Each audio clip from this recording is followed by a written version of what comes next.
Ladies and gentlemen, I would like to introduce, well, I already introduced them actually, but we're going to talk a little bit for a short, brief time about the role the African diaspora play in driving economic growth on the African continent. I talk about this back at home a lot. And I'm just eager to hear from the panelists here what their thoughts are. Number one, I'd just like to start off by asking, when we talk about these roles, we know the African Union has declared the diaspora as the sixth region. But we still have people within our local communities, Chicago, Detroit, Cincinnati, Pittsburgh. I talk to folks all over the country. They still a little apprehensive about doing business in Africa. Why should I do anything in Africa? I'm from Alabama, I'm from Mississippi. How do we change that narrative? And I'm going to start with Dr. Helen. Okay. Do I introduce myself? You can if you want. Okay, everyone. My name is Dr. Obianuju, Helen Okoee. You can call me Uju, Helen. It don't matter as long as you're cutting the check. I'm a public health physician. I'm a healthcare and business advisor. I work with young entrepreneurs starting out and female entrepreneurs. The passion of mine to help with business development and expansion, both here and on the continent. I have a strong passion for Africa. I grew up across West Africa, part of the diaspora, and I've worked in international development in Africa. My father was transportation infrastructure expert for Africa, a lot of policies seen in transportation in Africa. He helped develop and write while working for the African Development Bank, and I helped him with his work. So I've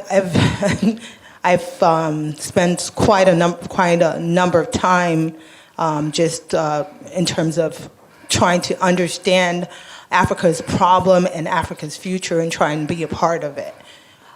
In terms of what you just asked, I think part of the problem is trust and ignorance, and it's up to us to, change the narrative. We're here. I wouldn't say we're building a bridge. The bridge is already built. Now, the two key questions that we need to ask is how do we get people onto the bridge, and once they get on the bridge, how do we get them across the bridge, right? So it all comes down to access. And I'm not talking about just being gatekeepers. I'm talking about handing people keys. You get a key, you get a key, you get a key. We all get keys and we pass it on. So that's really what we need to do is to, and in terms of trust, we have established networks here. Just being a part of the diaspora, we are like intermediaries. We're like ambassadors, but even more than that, we are like dual citizens, both symbolically and even just in general. So we have both. We have one foot here and the other foot on the continent in different African countries. So it's up to us to try to, to educate. We sow the seed when we share the knowledge, we give the information. So a lot of people don't know what they have access to. Yesterday, Exim Bank was telling us all this stuff, and we were all blown away, right? This is stuff that we need to share with other people. It's not just, it's not about competition, right? So we're working together as a collaborative, so we should see it as that. It's not time to hoard information. So that's what we need to do, and we need to connect our networks together and just share ideas and help push each other forward. All right, Mr. Kola. Hi, my name is Kola. My friends call me the OG hustler because I love to do multiple things, so I wear many hats. In terms of diaspora, how do we get them involved? The first question I ask anybody is, what's in it for me? Do we ask that question when we want to talk to people? What's in it for them? What are they going to gain from it? We have to pitch that to them, let them understand the benefits of it. If they don't understand the benefits, they're not going to buy it. It's basic sales. You want to sell something to somebody, you have to always think of what's in it for them. So if we want to go over the bridge to get them down there, to invest, to get involved in things, we have to tell them what they stand to gain. One, if we're talking about diaspora, we're talking about Africans of the first generation, people like me who came maybe a few decades ago, or we're talking about the people that are African Americans that have been here. They're all, each side are diasporans. But we also have to bring about a uniformity in thought, which is conversations. How do we bring about the relationship? We're establishing the relationships. Because when we build a relationship where we don't see a difference of, oh, I'm African American or I'm Nigerian American or whatever, those fancy titles we call ourselves, we see ourselves as brothers and sisters with one home continent that we want to go back to go and walk in, then things become much easier. Communications is much better. Because I was in my barber shop 3 or 4 days ago and I told them the best place to have conversation for men, barber shop. Because you can talk about anything under the sun and get away with it. And I was the only African in the barber shop. But the way we related there is like a brotherhood.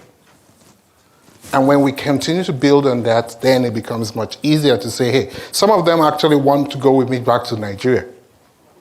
These are African American men.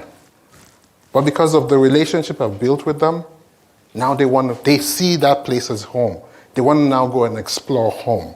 So again, what's in it for them? They're being welcomed back home, being a part of home. Home for all of us, not for me because I'm a Nigerian it's home for all of us. If you have any speck of melanin on your skin, that's your home. Let's go build it. Let's go tap into it. Not only build it, make some money in the process too. I feel like you was looking at my notes. So I'm Appreccia Faulkner, and I run Global Strategists Association, and we strive to increase global engagement among the African diaspora, and as Kola said, for all of us. And so we don't just identify first and second gen. We say if you have melanin, if your ancestry is derived from Africa, we want to make sure you are in this space, you are in this room, and rooms like it where policy happens, whether that's at the UN or the IMF or the regional organizations. You have a part in what happens on your continent, and you should have a say, and your skill set should be leveraged for that region. What can the African diaspora do? I think Kola and Uju actually said the perfect thing. We have to be able to educate and commune with each other. And so what I always encourage first, second gen folks to do, along with Afro-Latinos, who we work with a lot, and people who identify as Black Americans, is see each other as part of the diaspora. We have to really begin to deal with our own prejudices and biases. Those of us that come in recently, those of that lived here for 50 to 90 years, where we don't even communicate. I personally have friends who have never heard of the area, the agreement, like they don't know what that is. And so we have to do a better job of having the conversations with each other, not lecturing each other about what you should be doing and what you're not doing, and all of the challenges that we face moving forward in unity. But hey, I wanna let you know that this is happening. You have a certain skill set. We may need you. What does that look like, you joining me on a trip, on an exchange? You should come back. And so I think the invitation, one, I love when President Addo, he was here a couple of months ago from Ghana, and he made the case in front of a room full of Black Americans. This is your home. He appealed, bring your skill set. And I think more of that has to happen, and we have to have first and second gen folks actually do that. Come with me so that we all can contribute to this new area and benefit in new ways. Well, that is very powerful, and everyone here has made some very powerful statements. There is another twist to this, though, I would like to just bring out to everyone's attention. Oftentimes, you're right, we need to have a conversation in terms of education, but oftentimes we also look to our leaders, our policymakers, our elected officials. Sometimes they don't get what's going on. I go to the Congressional Black Caucus annual legislative conference every year, and even though Congresswoman Karen Bass dedicate that Friday to the Africa Brain Trust, we still, outside of that, there's almost non-existent discussion on on U.S.-Africa relations as it pertains to the diaspora. We're talking about lawmakers we're talking about lawmakers that other nations respect. And yet we have the largest Black caucus on Capitol Hill. We have Black caucuses in our local state governments. And yet very little dialogue is happens outside of a Karen Bass or a Frederica Wilson or people like that. So how do we, at this level, at a business summit like this, how do we start addressing this to our policymakers strategically and moving that process forward? I'm going to go this way. So I think we're in the great room for that because dollars make sense to people when ideology does not. Money makes sense to folks. Right. And so business, trade, the idea that your skill set, your business can benefit from ripe communities on the continent makes sense for folks. And I think that for a long time we was talking about giving, and as somebody mentioned Dambisa Moyo's book, now we're saying, hey, business, trade, and I think that will move the needle forward because we're going in with a different type of conversation. Not only that, we're talking about, we're in the era where social entrepreneurship and the level of businesses that are rising is at a rapid rate, right? We're not rating just on big corporations.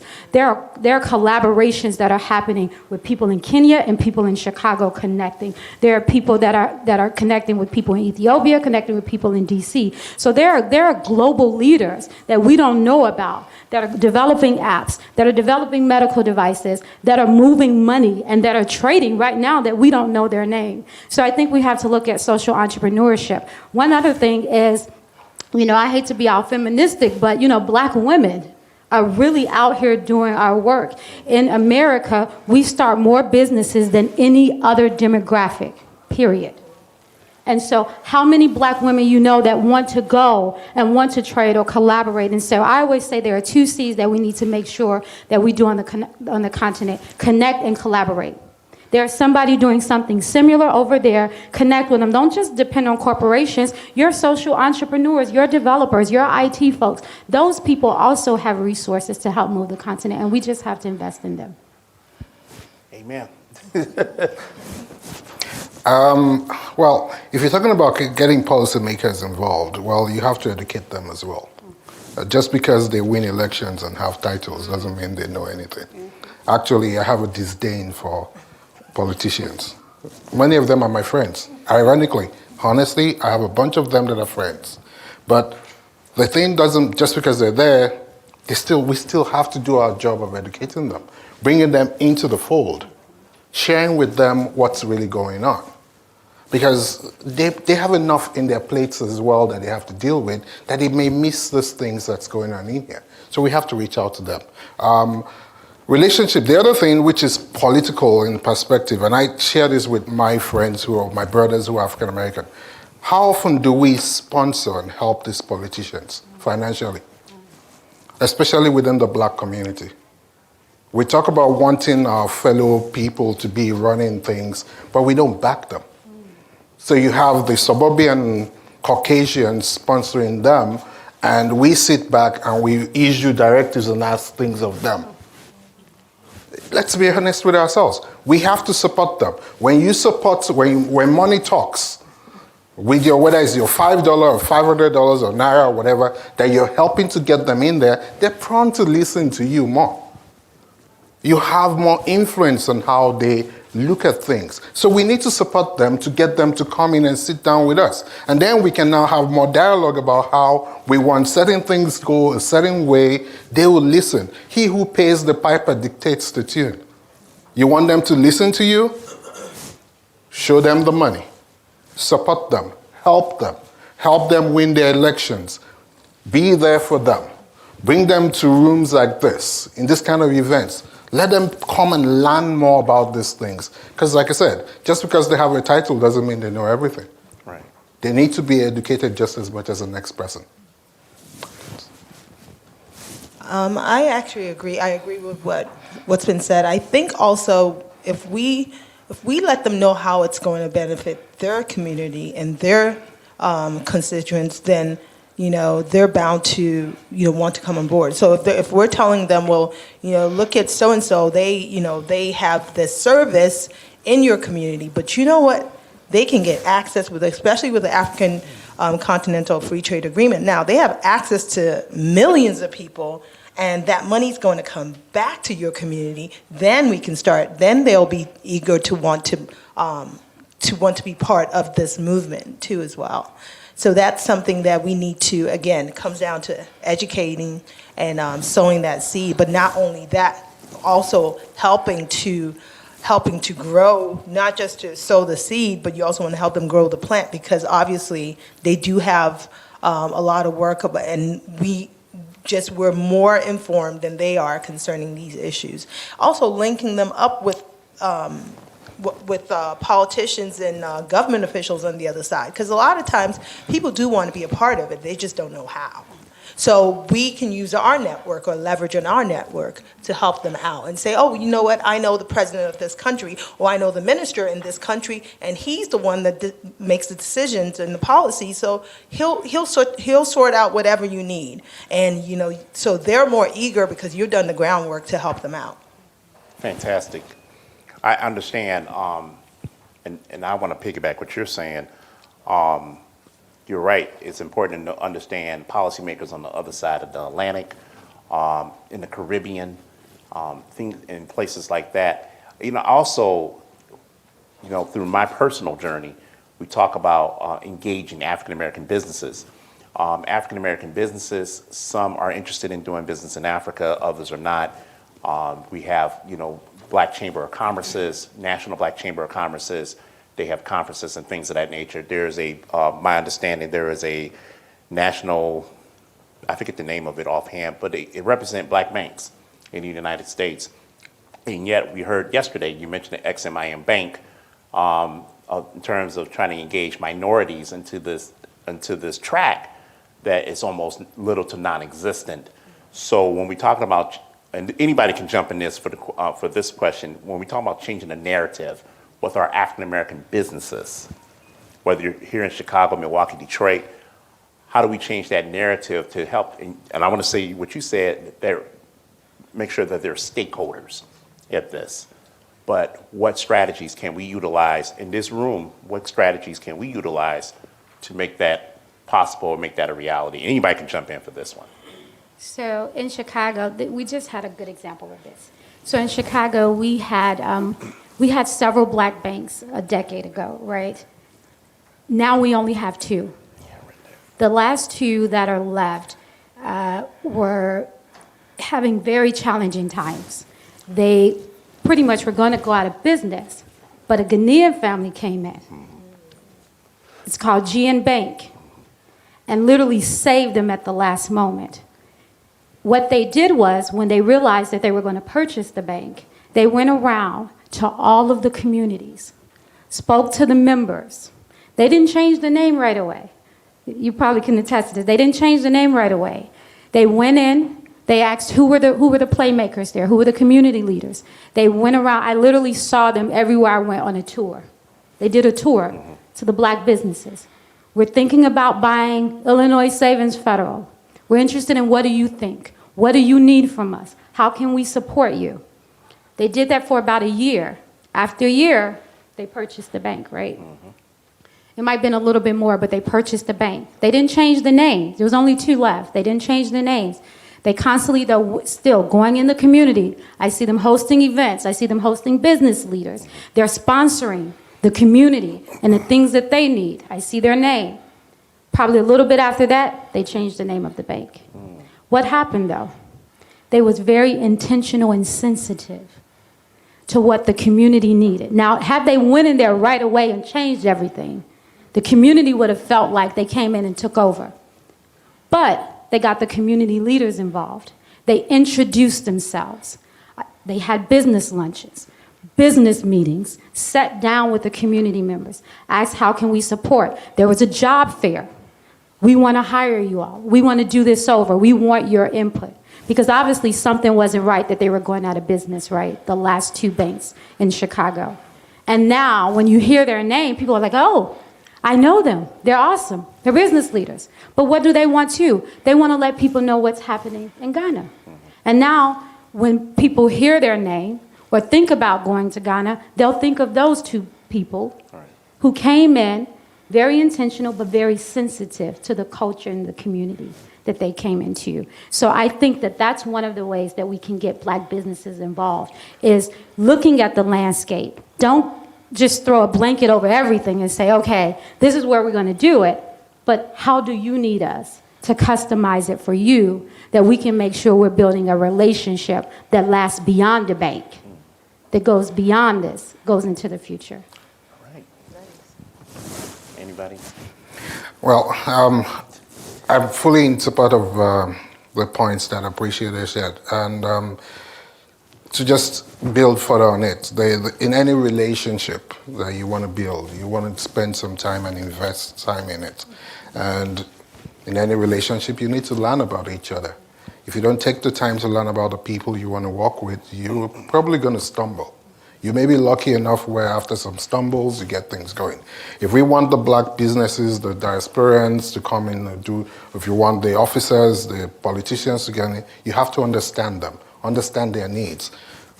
I started off my initial conversation with the line, what's in it for me? Because that's the reality, we're human beings. What's in it for me? What's in it for them? Do you understand what their needs are? If you understand what their needs, if you take the time to learn and understand what their needs are, then you can find a way to help fulfill some of the needs. Instinctively, the natural reaction is, if you've helped me, I'm going to help you. It takes two hands to have whatever that phrase is about washing hands. But the key thing is, you have to help somebody, and when you help them, they will help you back. You build that relationship. So whether it's a politician, whether it's the average guy or the business owner, learn about what they're doing. Then share what you are bringing to the table and share how it's going to benefit them. And then you probably have a better chance of being able to build a stronger relationship. So. Well, I just want to add, it's very important, like we all stated, the diaspora is very diverse, multifaceted.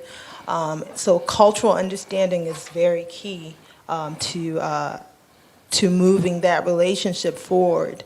Also, investing. A lot of us, either know grants, we know, we may be angel investors or no angel investors or VCs that can actually invest in these businesses. And if you're investing in a business and then you're telling the business owner, there's this bigger opportunity across the continent in Accra, then they're like, okay, because you're putting your money where your mouth is.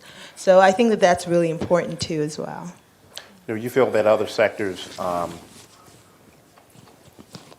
healthcare, fashion, entertainment, can be transported back to the continent to drive economic growth? I know that's an area we try to separate, but what's your thoughts on that? Anyone can jump in. Well, I always say entertainment is probably one of Africa's biggest export. And right now, Afrobeats is just, it's all over the place. And a lot of collaborations are happening. A lot of African artists are getting the recognition here in the U.S. that they've tried so hard to get. Most of us that have been here for a while know that, it's only now that you can really turn on an urban radio station and hear African music on there, and it's been really hard to cross over, and that's especially because of a lot of the African American audience weren't so receptive to the music, and they controlled the radio stations, the urban radio stations, because the urban radio stations are the only ones that are going to allow that. So now that's changing because of a lot of the collaborations. And so, and the same thing with fashion, now everyone, it's cool to wear, African attire. Before, people would clown you. People that went to high school would, remember being called African booty scratchers, and even continued on in college. So now, and that's because people are understanding that, Africa isn't just what the media was showing in the past. And also the media, too, is trying to show a different side of Africa, or trying to show all of Africa, because obviously we do have things that we need to work on as well. Well, I'll go again with the premise of what was shared. Exchange of data, exchange of information, more communication, more enlightening things. I enjoyed the idea of the exchange. Yesterday I was driving down the freeway and I happened to hear Davido on the V100 FM, which is a urban station. And for a second I thought maybe that was my own thing that was playing, but then I saw the station that this is really the station. And it's uplifting to see that come on the radio, to hear that. Can we do exporting and importing of our ideas? Yes, we can. We have a lot to offer each other. There are lots of skills. Part of why we're talking about diaspora and going back home is because we're supposed to be, I use the word supposed to be, taking some of the things we've learned here in the West and taking it back there to ease processes. Not because they don't see those things or they can't learn it. The point is that we can help make things a bit faster because we've been entrenched in it for a period of time. So we can bring those ideas in there. We find ways to help them improve certain things, some processes. Nollywood, biggest movie production in the continent of Africa. But there's still flaws. There are things we can take from here to help improve the way things are done in there. There was a young lady that was talking to me earlier today. She was one of the speakers, and she was talking about using the technology to create not just movies, but other things. So yes, there are ideas that we can take in there to build up those businesses and also export them. Actually, many of us, I'm still angry that I can't get any African TV channel in Milwaukee. I'm still trying to find out how to get those things in there. But there's some of my friends that get those things through the satellite broadcast and stuff like that. We have a lot to bring in, and we have a lot we can take down there to fine-tune and improve. So there's nothing we can't take back home, nothing at all that we can't take back home. The beauty of it is you're not reinventing the wheel. You're taking ideas there to enhance things that are already in place. Fantastic. That's good. Duly noted. Before we wrap up here, if this is just an open question, if you had to give marching orders in terms of talking to our local communities in our home, whether Chicago, Milwaukee, Detroit, and say, hey, listen, you play a role in this, and why, what would you say? So we do this actually every day. So in February, for Black History Month, we hosted an event with the University of Chicago, and it was called Celebrating Diversity in the Global African Diaspora. There were over 20 different communities that was represented.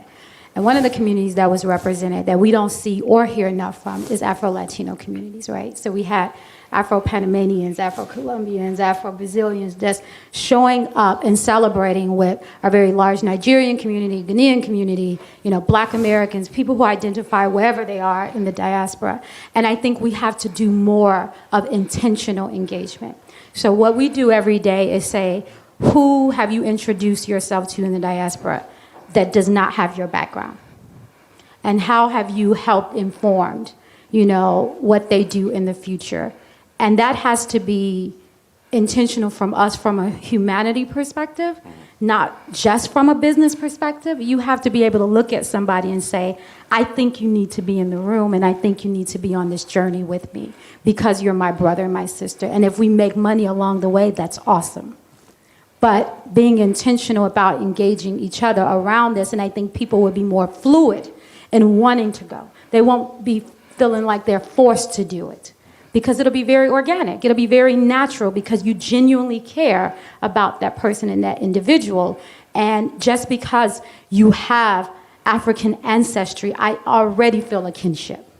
And that's how we have to look at it, whether we're here or on the continent, not getting caught up, even in tribalism in America, because sometimes that can happen. We can stick within our own communities. I know for Chicago, which is a very historically segregated city, when African immigrants would come in, they would be pushed to the north side. Right. Like they were told to stay away from Black Americans on the south side. So even now, majority of African immigrants, first and second gen, live on the north side It's just recently that you start seeing, like in my community, I live in a community called Bronzeville, historically black, where now you have Hyde Parkers, that are coming in, African immigrants that are coming in. You have in Washington Park, those areas. But the way Chicago was set up, keep those African immigrants away from them black folks over there. So we have to consistently remind people, come to the South Side, come to the West Side, see where you are. Don't listen to the folks that told you don't come over here. Why do you think they told you that? Why? Because they don't want that unification that happens when black folk get together globally. And so we have to just continue the education, continue the organic, intentional relationship building. Don't always look for how you can get something out of it. How can you just extend a hand and be, kind to your brother or sister? Because you never know what they're going through, whether on this side of the world or on the other side of the world. Fantastic.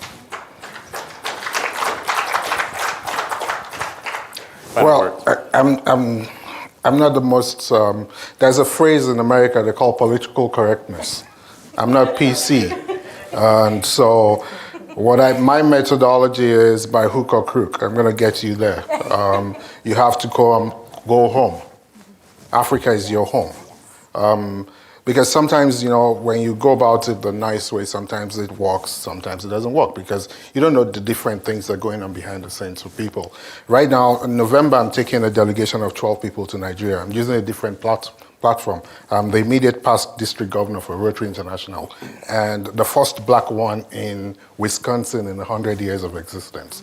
And I saw that as an opportunity for me to help get more minorities that look like me to explore. Because to them, Africa is what they've seen on TV. I've been here long enough to see what they see on TV. So I can't be mad at them. Initially, when I first came, I was initially thinking, why do they think this way? But after watching TV long enough, I realized, gee, if this is all I learned about Africa, of course I'm going to think the same way. But the only way for me to change that, besides my narratives and stories and my Googling of things for them, is to take them. If they go with me as a part of my delegation to visit different parts of the country and see things, then they get first-hand experience. Then they become my own ambassadors back here. Because when they come back, they spread the word. Now more people want to go. So if it means my having to even pay out of pocket to help offset the cost of somebody's trip, so be it. We have to make it happen. Some of them don't have the options of being able to afford it. How do we go about helping to get people across? Because that's when they see the real deal. They understand that there's more to Africa than the little kid standing on a dumpster with flies around their head, donate $1 a day kind of thing. How many times have you that are African that stay here have been asked about how you learned to speak English? But again, it's not the fault of the people asking you those questions, because it's what they've been force-fed. So we need to change that, and we have to help to change that, even if it's going to be at some cost to us. They are our brothers and sisters. And if we start to look at it as in that there's the so-called generational divide, it's just it's a mental thing. Let's come back together. Let's find a way to bridge that gap. Let's go together. Let's go see what the business is there, relationships are there to build.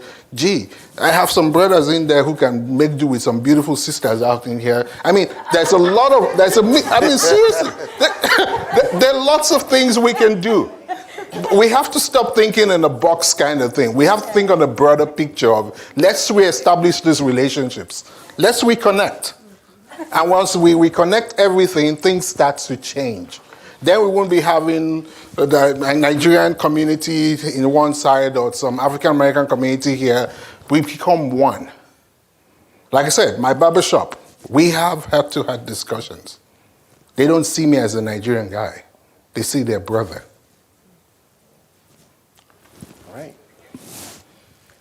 So in 2011, I got DNA tested. And part of the reason, and not just myself, I forced my entire family, and I'm laughing because they're watching this, to do it. Ended up now getting more than 15 family members get tested.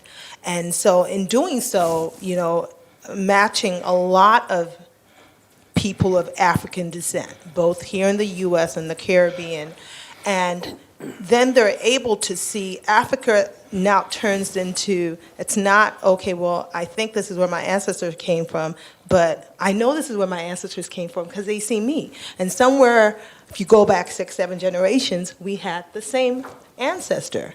So now they're able to relate to Africa in terms of me.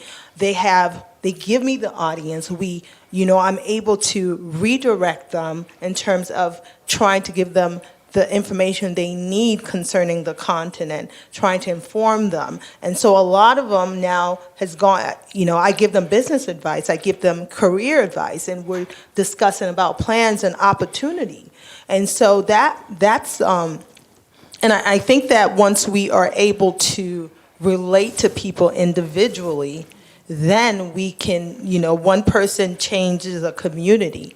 And so you change one person, they go back and they change their community. And so that's what's happening. So most of the people I'm talking to are going back to their family members. And now all of a sudden, we have hundreds of people that want to come to Nigeria, want to, take a tour around the continent. And so, and a lot of them too, because, so I always, I was telling people, I'm like, people talk about the Chinese are taking over the continent. But no, they're smart enough to see where the opportunities are. And when we show them the money that can be made, a lot of people, we have a lot, like you said, a lot of Black female entrepreneurs are here and hungry to go and start businesses, hungry to expand their businesses. We have, Black women in hair care and products, and now all of a sudden, African ingredients are, just wanted by African American women here. I remember a couple years ago, I used to be part of a hair care forum, and a lot of the women wanted palm kernel oil. And I remember saying, wow, because but then again, that was something that people like my grandmother, my great-grandmother used. But then now, all of a sudden here, people are sending me messages asking me if I knew how to get it for them. So that was a business opportunity, which I started to do. I actually ordered it, but I just got too busy with other stuff, and people wanted it then. But, there are a lot of opportunities, and just, so I just encourage everyone to go out there, reestablish relationships and make new relationships. Even here, a lot of business deals have been taking place. People are all over the place, and I'm like, this environment is just it's a ripe ground for us to, we've sown the seed, the seeds are going to bear fruit if we do what we need to do, which is toil the ground, pour the water, and it will grow. And then once it grows, the fruit will be ready and we can pass it on. All right. Well, you have heard from the experts. Thank you very much. And thank our panelists. Let's clap for our panelists. Thank you so much.